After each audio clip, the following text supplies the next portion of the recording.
같이 다시 한번 인사합니다. 온전한 신앙이 되시기 바랍니다. 어느 마을에 장님, 요즘은 시각장애인이라고 하죠. 시각장애인이 살고 있었어요. 이 시각장애인은 거지였는데 매일매일 마을을 돌아다니면서 구걸해서 먹고 살았습니다.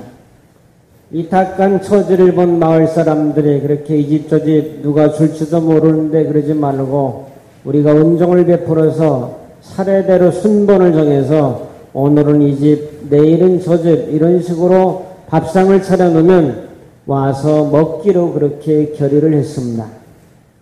이 시각장애인은 오늘은 이 집, 내일은 저 집 다니면서 잘 얻어먹고 지내고 있었는데 어느 날 순번에 따라서 그 집에 가니까 밥상이 없는 거예요. 뭐가 있는 것 같긴 한데 먹을 것이 아무것도 없는 것입니다. 아마 실수하고 빠뜨렸나 보다 생각하고 그 다음날에 또 다음 차례 가니까 거기에도 먹을 것이 없어요. 마을 사람들 분명 결정을 했는데 이상하다. 뭔가 좀 문제가 생긴 것 같다. 그래서 좀 낌새를 차리고 숨어서 그 다음 사람 차례 집에 가서 기다리고 있었는데 아니나 다를까 웬 사람이 자기가 먹을 밥을 먹고 있는 거예요. 그래서 갑자기 나타나서 그 현장을 덮쳤습니다. 그랬더니 누군가 봤더니 그 동네 사는 이제 지체장애, 그러니까 안진뱅이, 겨우 이제 기어서 갈 정도로 그런 정도의 사람이 자기가 먹을 밥을 다 먹고 있는 거예요. 서로 호통을 치고 서로 다투다가 가만히 서로 생각하니까 불쌍한 마음이 들었어요. 내 처지도 불쌍하고 내 처지도 불쌍하고 우리 서로 힘들고 어려운 장애인끼리 힘을 모아서 살아보자 그렇게 생각을 하고 이제 그 시각장애인이 지체장애 안진뱅이 그 사람을 업고 업힌 사람은 이리 가라 저리 가라 길 안내를 하고 또 이제 시각장애인은 힘이 있으니까 또 업을 수 있으니까 그렇게 다녀서 서로 나눠 먹으면서 사이좋게 지냈습니다. 아름다운 공동체를 이뤘죠. 연합의 아름다운 멋을 드러냈습니다. 그런데 아무리 아름답고 연합을 해도 잘못된 생각이 들어오면 문제가 발생되는데 안진뱅이였던 지체장애인이 가만히 생각해 보니까 앞도 보이지 않는 그런 소경에게 좋은 것을 먹이는 것이 좀 마음이 안 좋았어요. 그래서 밥상을 차려놓고 좋은 것, 고기 반찬, 생선은 자기가 다 먹어버리고 그 다음에 좀 그 사람은 안 보이니까 좋지 않은 거, 뭐 이런 거, 김치나 뭐 이런 것들은 다 그 사람에게 아주 영양 부실하게 먹였어요. 자, 그러고 나니까 결과가 어떻게 되냐면 시각장애인의 몸이 점점 약해지면서 결국 그 사람이 죽어버리고 말았어요. 지체장애인이었던 이 안진뱅이는 얼마나 자기 혼자 많이 먹어댔는데 점점 몸이 아주 충실해져 가지고 이 사람도 지병을 얻어서 결국 죽고 말았습니다. 여기서 우리가 깨닫는 교훈은 무엇인가? 나만 생각하는 이기적인 생각은 공동체를 파괴시킨다는 사실을 기억해야 될 것입니다. 다른 사람의 약함을 짊어질 때 그 공동체는 온전해질 수 있다는 거죠. 다른 사람의 약점, 다른 사람의 허물, 다른 사람의 부족한 점들을 서로 짊어지려고 하는 마음을 가질 때 더 신앙적인 성숙이 있으며 교회는 더 아름다운 교회가 될 것이며 가정도 마찬가지입니다. 온전해진다는 것은 혼자 될 수 없는 사실이에요. 혼자 산속에 들어가서 돌을 닦는다고 그 사람의 인격이나 마음이 온전해지지 않습니다. 온전이라고 하는 것은 더불어 되는 거예요. 서로의 관계를 통해서 온전한 신앙도 될 수 있고 온전하게 성숙할 수 있는 것이지 혼자 앉아서 책만 들여다보고 있다고 해서 혼자 앉아서 성경만 천독했다고 하는 목사님을 제가 만났는데 천독했다고 해서 내가 온전해지지 않는다는 거예요. 읽은 진리와 깨달은 말씀들이 서로의 관계를 통해서 열매로 드러나게 될 때 그 사람의 신앙이 온전하게 될 수 있음을 성경은 말씀해 주고 있습니다. 오늘 말씀은요, 바울이라고 하는 이 대사도가 믿음의 아들 디모데에게 권면하는 말씀입니다. 디모데는 어머니는 유대인이고 아버지는 헬라 사람이었어요. 디모데는 어려서부터 율법의 말씀을 공부한 사람이에요. 또 예전 때부터 하나님의 말씀을 배운 사람이에요. 유대인들은 교육에 있어서 원리와 내용과 방법에 있어서 하나님 중심적인 사고로 이제 아이들을 가르쳤습니다. 어려서부터 말씀의 교육을 받은 디모데에게 바울은 말씀의 중요성을 깨닫고 어디로 이 말씀을 이끌고 가는가 하면은 17절이 제일 중요한 말씀이죠. 이렇게 하라고 말씀하시면서 이는 하나님의 사람으로 온전하게 하며 모든 선한 일을 행할 능력을 갖추게 하려 함이라. 여기에 핵심이 있어요. 이것을 놓치고 앞에 15절부터 16절을 보면 17절의 결론이에요. 결과예요. 마지막 열매예요. 어떤 사람? 하나님의 사람으로 온전하게 하며. 옆 사람에 축복합니다. 아무개는 하나님의 사람입니다. 그렇다면 하나님의 사람이 어떻게 온전해진다는 거예요. 온전해지려면 하나님의 말씀으로 돌아가라. 하나님의 말씀에 창념하라. 하나님 말씀에 귀를 기울여라 하는 교훈을 디모데에게 주면서 올바른 목회자로 성장할 것을 권고하고 있는 그런 말씀입니다. 오늘의 말씀을 통해서 몇 가지 살펴보려고 하는데, 저는 지난주에 심양과 창백과 압록강변을 돌아보고 왔습니다. 북한의 선거 방향을 어떻게 하면 효과적으로 저 이북 사람들에게 복음을 증거하며 기독교화할 수 있을까? 복음화할 수 있을까? 예수화할 수 있을까? 하나님의 말씀이 어떻게 하면은 저 이북 땅에 들어갈 수 있을까를 고민해 보면서 며칠을 이제 방문을 했습니다. 북한 사람들의 정말 힘든 것은 그들과 탈북자들과 함께 예배를 드리면서 그들의 눈물을 보며 자녀와 남편을 이북에 남겨놓고 압록강을 건너서 살겠다고 몇 푼의 돈을 벌어서 다시 이북에 보내겠다고 하는 그들의 마음속의 외침은 먹고 살기 힘들다는 거예요. 감자와 옥수수를 먹으면 아주 잘 먹는 것이고, 그리고 점심은 먹을 생각을 아예 하지를 않고 피폐해져가는, 그렇다고 주던 배급도 중단되었고, 농사질만한 땅이 이렇게 널려 있는 것이 아니라 이남은 골짜기에 들어가면 서울 사람이 땅 사는 게 많아가지고 돈 하나도 안 줘도 농사지려면 5,000평도 짓고 10,000평도 질 수 있는 땅이 널려 있어요. 압록강변에 바라보니까 상당히 고도가 높은데 나무가 없어요. 나무가 없고 거기에 밭을 일궜어요. 한 평의 땅이라도 밭을 일궈서 뭔가 소출을 내서 먹고 살겠다고 산의 나무를 베어내고 거기다 밭을 만들고 한 해 농사에서 3, 4개월을 먹으면 잘 먹는다는 탈북자 이야기를 들어보면서 얼마나 가슴이 아팠는지 몰라요. 저는 그들의 눈물을 보고 왔습니다. 그들의 한서린 가슴 아픔을 옆에서 지켜보며 이야기를 듣고 왔습니다.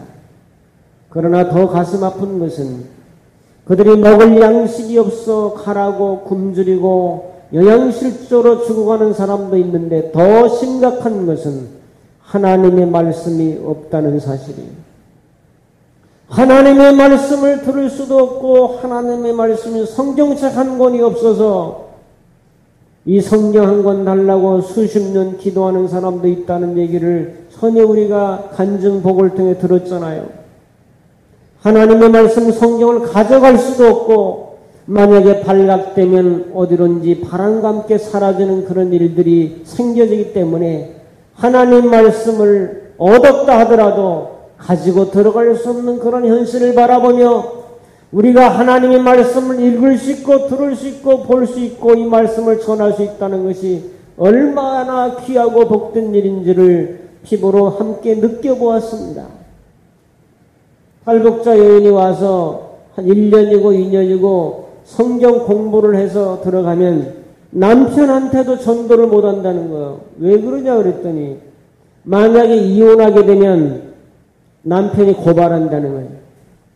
사이가 좋을 때는 아무 소리 안 하다가 이제 사이가 안 좋으면 아버지도 고발하는 게 공산당이잖아요. 아들도 고발하고 사이가 부부였다는 게 괜찮은데 남남이 되면 하나 꼬투리를 잡아가지고 고발한다는 거예요. 그래서 북한에서는 예수 믿으세요 이 소리를 남편에게도 못하고 아내에게도 못하는 그런 폐쇄된 사회 현실을 느껴보고 들어보면서 하나님의 말씀이 없고 진리가 없고 한내의 소리를 들을 수 없다는 것이 얼마나 가슴 아픈지 몰랐습니다. 사랑하는 성도 여러분, 영혼의 양식이 바로 말씀인데 육신의 양식도 부족한 저 우리 동포들, 영혼의 양식인 하나님의 말씀도 없는 저 동포들을 위해서 복음으로 통일되고 예수로 통일되고 하나님의 말씀으로 통일되는 그날이 속히 오도록 기도해 주시기를 주님의 이름으로 부탁합니다.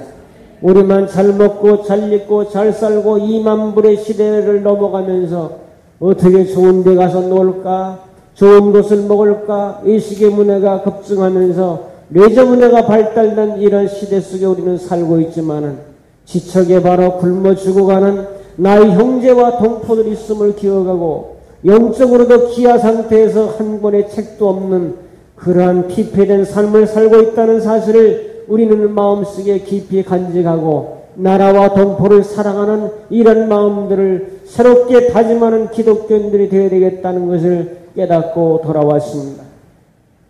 오늘 말씀이 얼마나 중요한지요.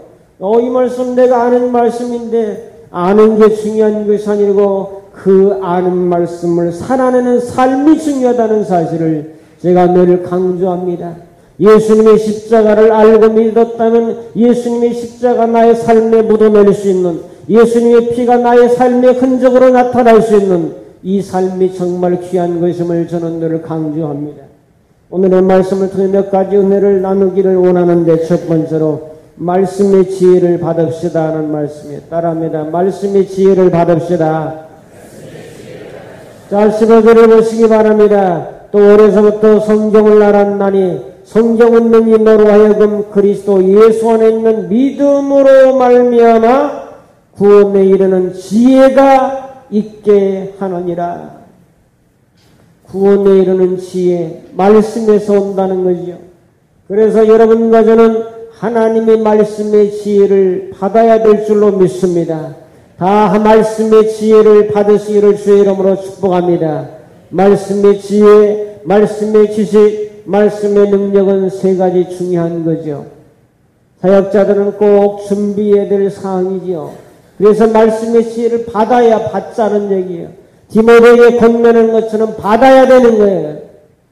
하나님은 오늘도 우리 모두에게 말씀의 지혜를 주시기 때문에 우리는 믿음으로 말미암아 예수 그리스도를 믿는 마음을 가지고 하나님의 말씀의 지혜를 받자라고 디모데에게 믿음의 아버지 바울은 권고하고 있는 것입니다. 유대인들은 어려서부터 말씀을 가르쳤는데 그들의 교육의 중심은 이렇습니다. 제일 먼저 교육의 중심은 하나님 중심이었어요. 직업을 가져도 직장생활을 해도 공부를 해도 회당에 나와서 예배를 드려도 항상 하나님 중심적인 삶을 살았어요.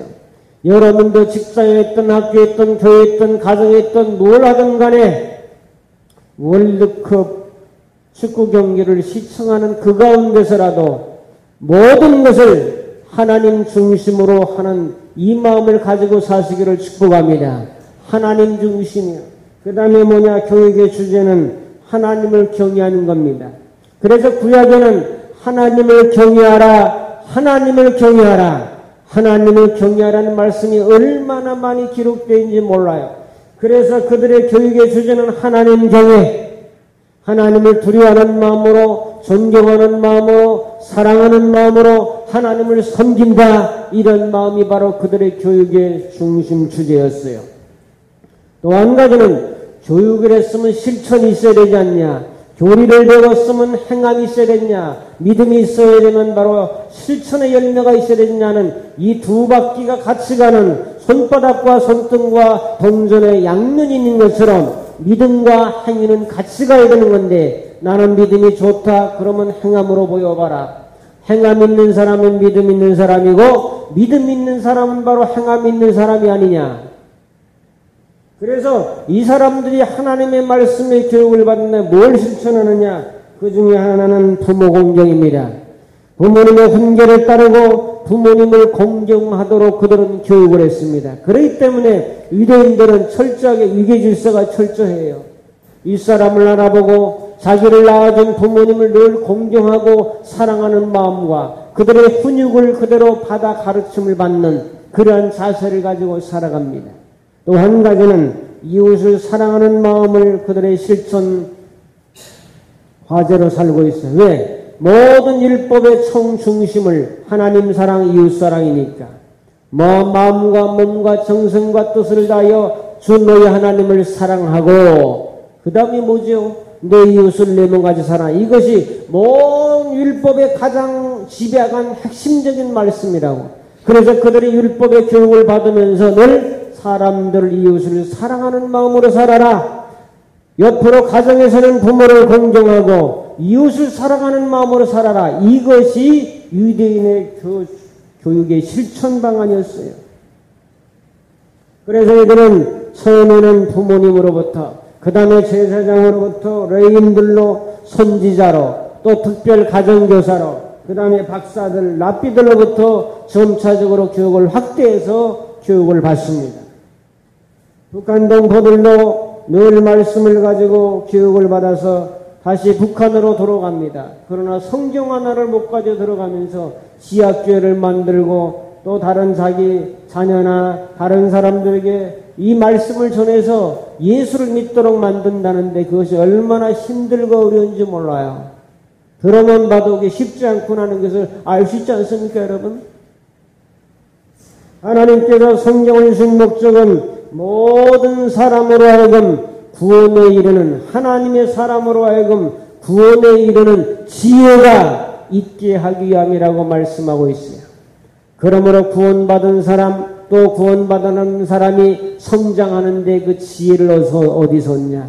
하나님의 말씀에서 얻는다는 거죠. 그러므로 하나님 말씀을 가까이 하고 사랑하고, 제가 항상 5가지를 말하잖아요. 저 하나님 말씀 어떻게 하라고요?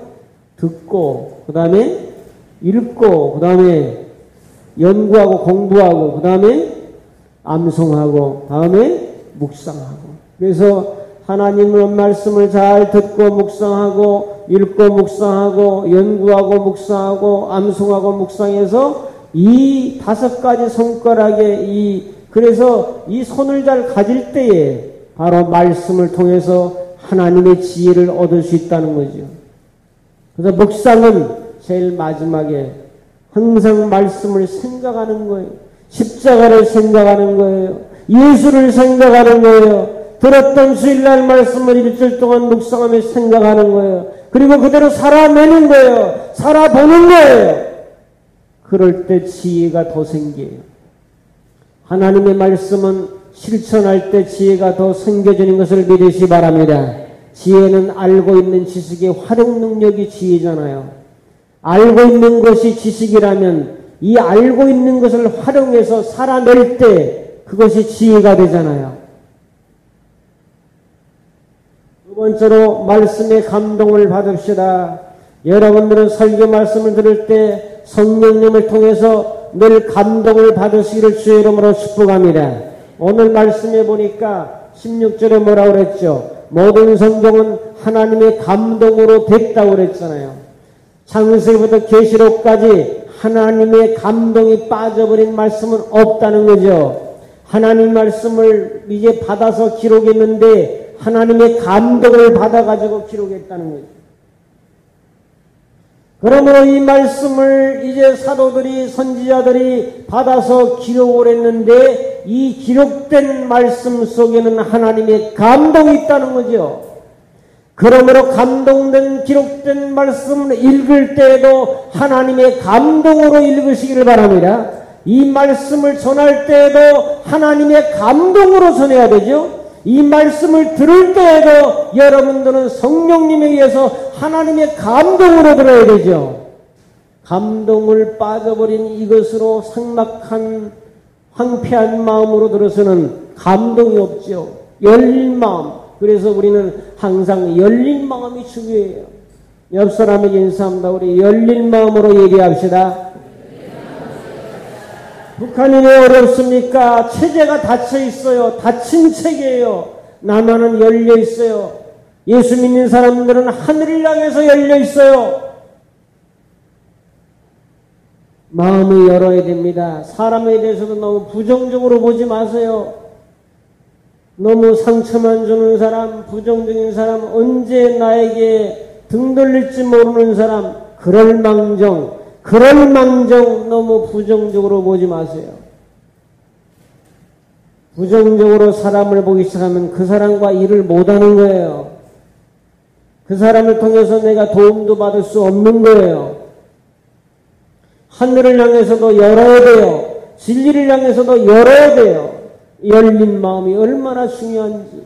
열린 자가 복을 받고 열린 마음이 은혜를 받고 열린 사람들이 결국 하늘이 열리면서 인생도 잘 풀려가는 걸 보지 못해요. 여러분. 마음을 열자요. 북한에 사는 모습을 보니까 다 닫혀 있잖아요. 정치도 경제도 문화도 사회도 다 닫혀 있잖아요. 예수도 안 믿으니 하늘도 닫혀 있잖아요. 이 남해에는 비가 잘 내리고요. 이북에는 비도 잘 안 와요. 기가 막 비껴가요. 사랑하는 성도 여러분, 하나님 말씀을 여러분 읽을 때 소중하게, 그래서 저도 그거 다녀온 다음에 성경 말씀이 얼마나 더 귀중한지요. 그래서 성경 말씀을 더 읽기로 결정하고 결단했습니다. 차에 앉아있으면 차에도 성경이 있고, 서재 가면 서재에도 성경이 있고, 집에 가면 집에도 성경이 있고, 강대상에 올라면 강대상에도 성경이 있으니까 저는 성경이 가는 곳마다 성경이 잡힙니다. 다 갖다가 배치를 해놨기 때문에. 틈만 있으면 여러분 TV 보고 하는데 우리나라 사람들이 평균 2시간 정도 이상, 최소 1시간 반 이상을 소비합니다. 드라마 하나 보고 뉴스 하나 보면은 뉴스 하나만 봐도 1시간 훌쩍 가까이 지나지 않습니까? 하나님 말씀을 읽지 않는다면 어떻게 감동을 받겠어요? 하나님의 감동은 하나님의 감동된 책에서 받아야 되잖아요. 하나님의 말씀을 더 가까이 하는 우리 교우들이 다 되시기를 주님의 이름으로 축복합니다. 그래야 감동을 받잖아요. 요즘은 의학계에서 발견한 호르몬 중에 다이돌핀이라는 그런 호르몬을 들어보셨을 겁니다. 엔돌핀, 엑스토신, 다이돌핀 이런 여러 가지가 있는데 이 다이돌핀이라고 하는 호르몬은 이제 얼마나 효과가 좋냐면 우리가 좋은 호르몬으로 이상구 박사 영향을 많이 받아가지고 엔돌핀은 많이 들어요. 엔돌핀보다 4,000배가 더 좋은 다이돌핀이라고 하는 호르몬 언제 나오는 줄 아세요? 감동받을 때, 감격할 때. 그래서 여러분들이 예배 드릴 때도 감동적으로 드리라는 거예요. 그래야 내 건강도 좋아지고 다이돌핀도 나와서 통증도 완화시키고 제거할 수 있는 이런 호르몬이 막 분비되고 생성된다는 거 아닙니까? 감동받을 때 좋은 노래를 들었거나 아름다운 풍경과 경치에 압도되었거나 전혀 알지 못했던 새로운 진리를 깨달았을 때든지 아니면 엄청난 사랑에 빠졌을 때라든지 요때 다이돌핀이 나온다는 거예요. 특별히 영적인 감동과 감화를 받고 성령에 충만했다든지 하나님의 진리의 말씀을 바로 이것이로구나 하고 복음을 깨닫고 주님의 죽음과 부활을 깨닫고 영원한 영생과 천국을 깨달을 때 그때 감동받을 때 다이돌핀이 나온다고 의학적으로 밝혀진 얘기예요.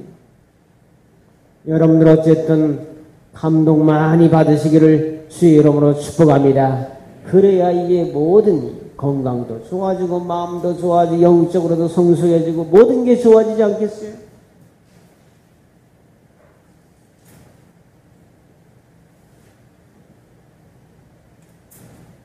세 번째로 말씀의 유익을 받읍시다. 유익은 네 가지예요.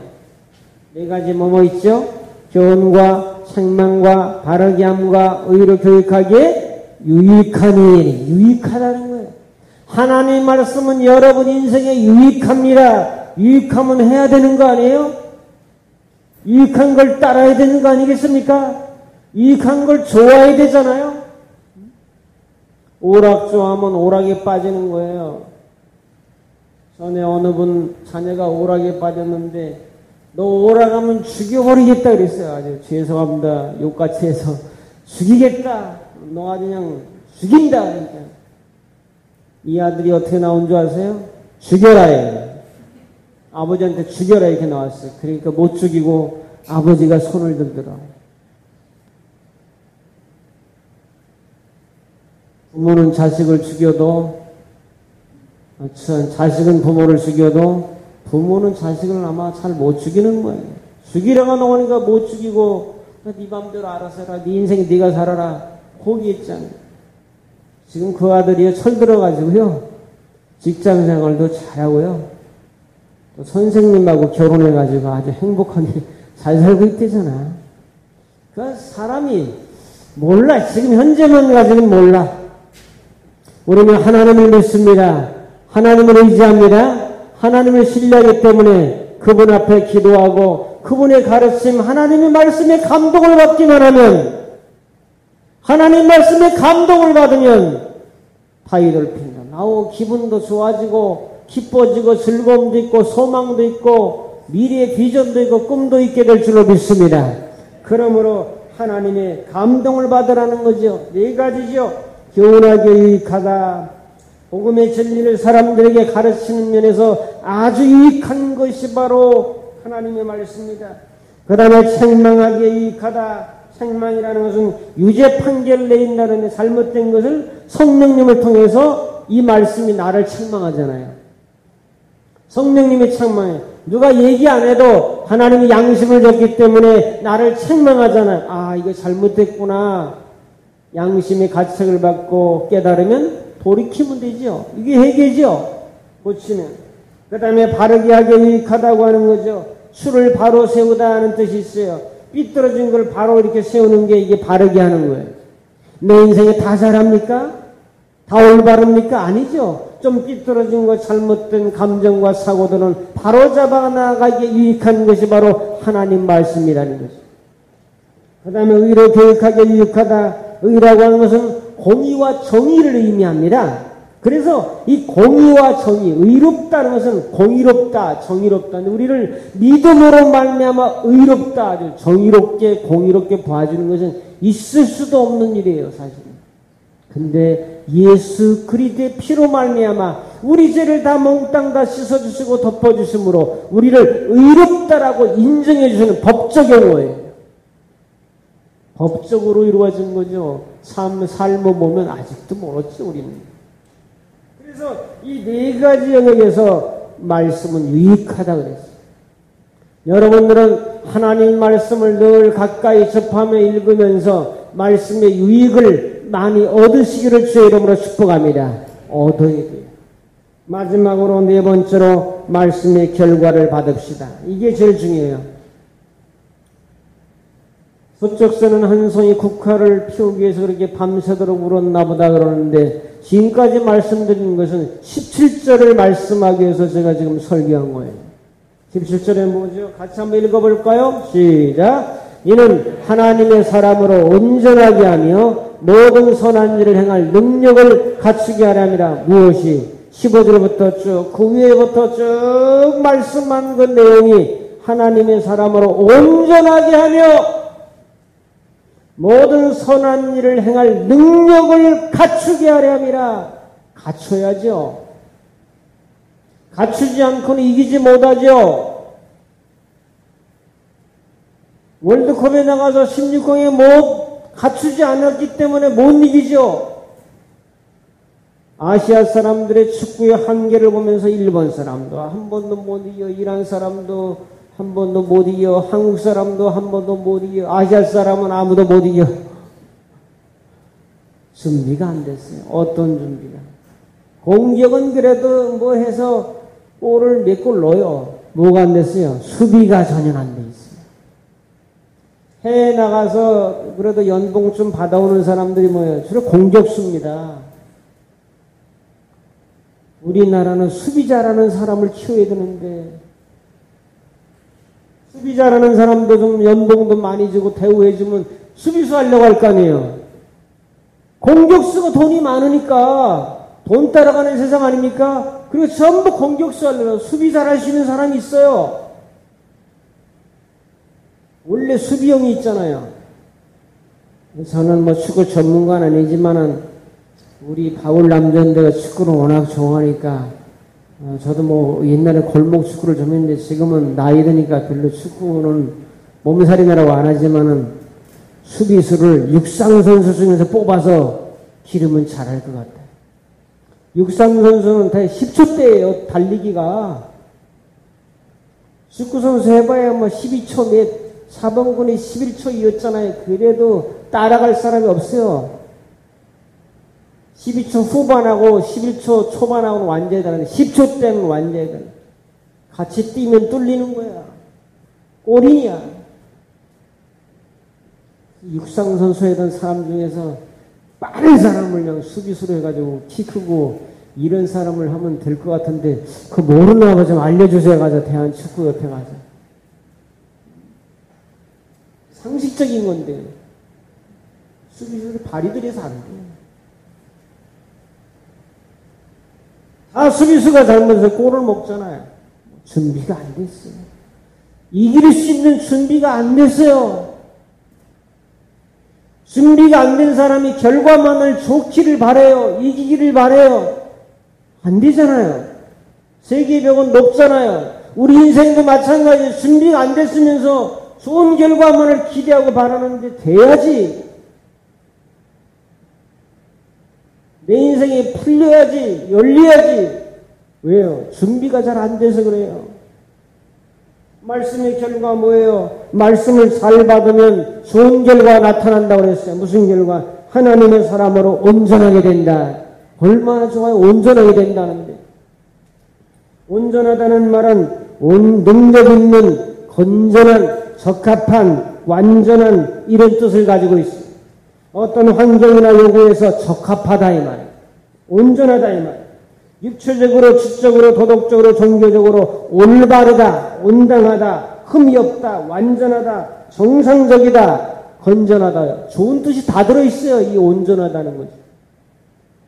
하나님의 사람으로 온전하게 되려면, 성장하는 사람이 되려면 하나님의 말씀에 감동도 받고 지혜도 받고 하나님의 말씀으로 은혜도 받고 이렇게 되면은 결국 온전한 쪽으로 성장한다는 거예요. 온전해진다는 건 성장한다는 거죠. 사랑하는 성도는 우리가 온전해질 수 있는 길은 다른 길이 없다는 거죠. 성령님을 통해서 하나님의 말씀을 받으면 그것이 힘이 되고 능력이 돼서 온전한 길로 여러분들을 인도하신다고 약속해 주셨습니다. 이런 은혜가 우리 모두 있기를 주님의 이름으로 축복합니다. 또 한 가지는 선한 일을 행할 능력을 갖추게 한다. 그러므로 선한 일을 하려면 에너지가 있어야 된다. 힘이 있어야 된다. 능력이 있어야 된다. 어떤 파워가 있어야 된다. 선한 일, 악한 일을 하는데도 힘이 있어야 되는데 선한 일을 하는 데는 마음만 착해가지고 그냥 되는 거냐? 아니에요. 선한 사람하고 선한 일을 하는 거하고는 다른 거예요. 선한 일은 어떤 사건이에요. 움직임이에요. 동적이에요. 착한 사람 가만히 있을 수 있어요. 방 안에. 그래도 성품이 착한 사람이야. 여기 뭐죠? 선한 일을 행할 능력이라. 이것을 놓치면 안 되죠.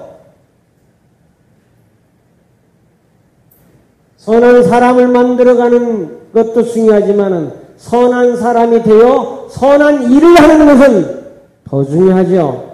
여러분들이 어떻게 살아가고 있습니까? 일해가지고 얻은 소득으로 살지 않아요? 그럼 일하지 않으면 굶어 죽잖아요.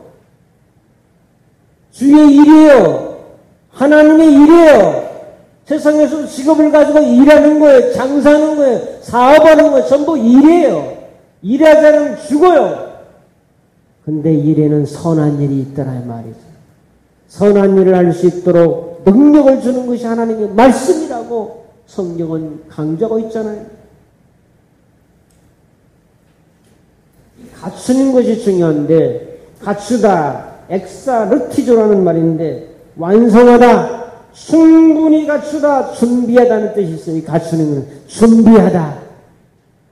준비된 자라야 승리도 있고 영광도 있고 열매도 있고 부도 따라오고 하나님의 은혜도 따라오는 거지, 준비되지 않은 자에게는 아무것도 없다. 전에 음악회를 다녀왔는데 연주가 다 끝나자 관객들은 너무나 감동을 받아요. 막 앵콜을 막 앵콜. 그럼 또 나오잖아요. 나갔다가 박수가 크면 이제 나갔다가 좀 있다가 딱 폼 잡고 들어옵니다. 한 곡을 또 딱 합니다. 앵콜곡으로. 그럼 또 이제 감동을 더 받아가지고 또 쫙 나가면 또 앵콜. 나올까 말까, 저 사람들이 나올까 말까, 이제 그렇게 사람들이 기대하다가 또 나옵니다. 그러면 굉장히 좋아서 또 앵콜을 듣고 아주 흡족한 두 곡 정도 나는데 너무나 감동을 받아가지고 이 관객들이 그냥 앵콜 하니까 두 곡까지 하고 들어갔어요. 또 나올 줄 알고 더 크게 막 앵콜 하는데 안 나와. 나중에 알아보니까 준비된 곡이 두 곡밖에 없었대잖아요. 앵콜곡도 그 사람들은요, 오케스트라 이 사람들은요, 철저하게 준비해서 나오지 준비 안 된 건 못하는 거예요. 아무리 앵콜 일어나서 춤을 추고 난리를 쳐도 나와서 할 수가 없는 거예요. 왜? 준비가 안 됐으니까. 이 갖추다, 선한 일을 하기에 능력을 갖춘다고 하는 말은 중요한데, 이 갖춘다는 것은 준비되었다는 뜻도 있다는 거죠. 충분하게. 오케스트라뿐만 아니라 신앙과 인생에도 준비가 필요합니다. 준비된 자만이 인생의 위기를 기회로 바꿀 수가 있는 거지. 위기는 기회다 그러는데 위기가 어떻게 기회가 됩니까? 위기를 잘못 만나면 죽어요. IMF 때 위기 만나서 많은 가족이 깨졌어요. 그리고 많은 사람들이 자살했어요. 위기가 기회가 됐습니까? 위기가 죽는 기회가 됐어요. 위기가 준비된 자에게는 기회로 바뀌지만 준비되지 않는 자에게는 위기를 만나면 죽습니다. 여러분 죽을래요? 살래요? 살고 싶습니까? 우리는 하나님 말씀으로 무장해서 그분의 말씀으로 성령을 통해 능력을 힘입을 때 힘이 있으니까 살아날 수 있다는 거예요. 그러면서 오늘 말씀을 통해 보는 것은 말씀의 준비는 최고의 준비예요. 믿으세요. 여러 가지를 준비하지만은 체력도 준비하고 영역도 준비하고 또한 재력도 준비하고 여러 가지를 준비를 많이 해야 되겠지만은 여러분 오늘 말씀에 의하면 적어도 하나님의 말씀에 그 갖추는 것, 준비하는 것은 최고의 준비예요. 사역자들은 하나님의 말씀을 준비하는 것은 저는 최고의 준비라고 생각합니다. 제가 중국 갔다 오면서 전선님에게 새벽기도도 하고 수일도 설교하라고 그러니까 하고 와가서 하는 소리가 카톡으로 뭐라고 하느냐, 목사님 존경스럽습니다. 아부성인지는 모르겠지만 하루에 2번 설교하려니까 너무너무 힘듭니다. 저는 오늘 3번 해야 되는데 새벽기도 하고 수일 낮에 하고 주일 오후에 하고 말씀이 준비되지 않으면요 너무너무 스트레스 받는 게 이 목회자예요. 여러분들은 몰라. 여러분들에서 말 안 듣는 분이 있으면 설교를 계속 시키래. 한 주간 저기 어디 가시고 집사님이 이 강단을 맡아서 설교하시라고 말이야. 새벽하고 수요일도 또 하시라고 그러고 금요일도 또 하시라고 그러면 나중에는 아주 순종을 잘 하신다네. 우리에게는 그런 분이 없어서 아직 그렇게까지 맡기진 않았지만 말입니다. 여러분 인생에도 많은 준비가 있지만 돈 준비만 생각하지 말고 하나님 말씀으로 준비된 하나님의 말씀의 사람이 되시기를 주의 이름으로 축복합니다. 이게 안 돼 있으면 주님의 일하기가 쉽지 않다는 거죠. 말씀을 정리합니다. 오늘 말씀에서 받을 수 있는 복은 무엇입니까? 온전해지고 선한 일을 행할 능력을 갖추는 것이 하나님의 말씀이라고 오죽 했으면 바울이 믿음의 아들 디모데에게 이렇게 구구절절하게 간절하게 요청하고 있습니까? 온전해진다는 것은 우리가 열망하는 바가 아닙니까? 간절한 소망이 아닙니까? 여러분과 제가 일을 하는데 선한 일을 행할 만한 능력을 갖추는 것은 우리 믿음의 사람들이 갖춰야 될 것인데 거기에 바로 배후에 말씀이 있다는 사실을 강조하고 있지 않습니까? 결단합시다. 사랑하는 성도 여러분, 이 하나님의 말씀을 받읍시다. 온전해지고 성숙해지고 선한 일을 행할 수 있는 능력을 갖추는 것은 하나님의 말씀을 받을 때 가능하다는 거지. 감동 받을 때 가능하다는 거죠. 은혜를 받을 때 가능하다는 거죠. 받을 때 준비가 되는 거죠. 성경이 들어가면 회개와 회복과 치유 역사가 일어납니다. 성경 말씀이 들어가면 변화와 성숙의 역사가 일어납니다. 이 말씀을 사랑합시다. 이 말씀을 듣고 읽고 연구하고 암송하고 묵상해서 하나님 말씀의 세계로 성령과 더불어 들어가 봅시다. 그렇게 되면 오늘 말씀의 지혜도 받고 말씀의 감동도 받고 말씀의 유익도 받고 말씀의 좋은 결과도 받는다면 우리가 더 온전해지고 더 성숙해지고 하나님의 사람으로 하여금 선한 일을 행할 능력을 갖추는 준비된 사람으로 우뚝 서게 될 것입니다. 이런 은혜가 우리 모두 있기를 주님의 이름으로 축복합니다.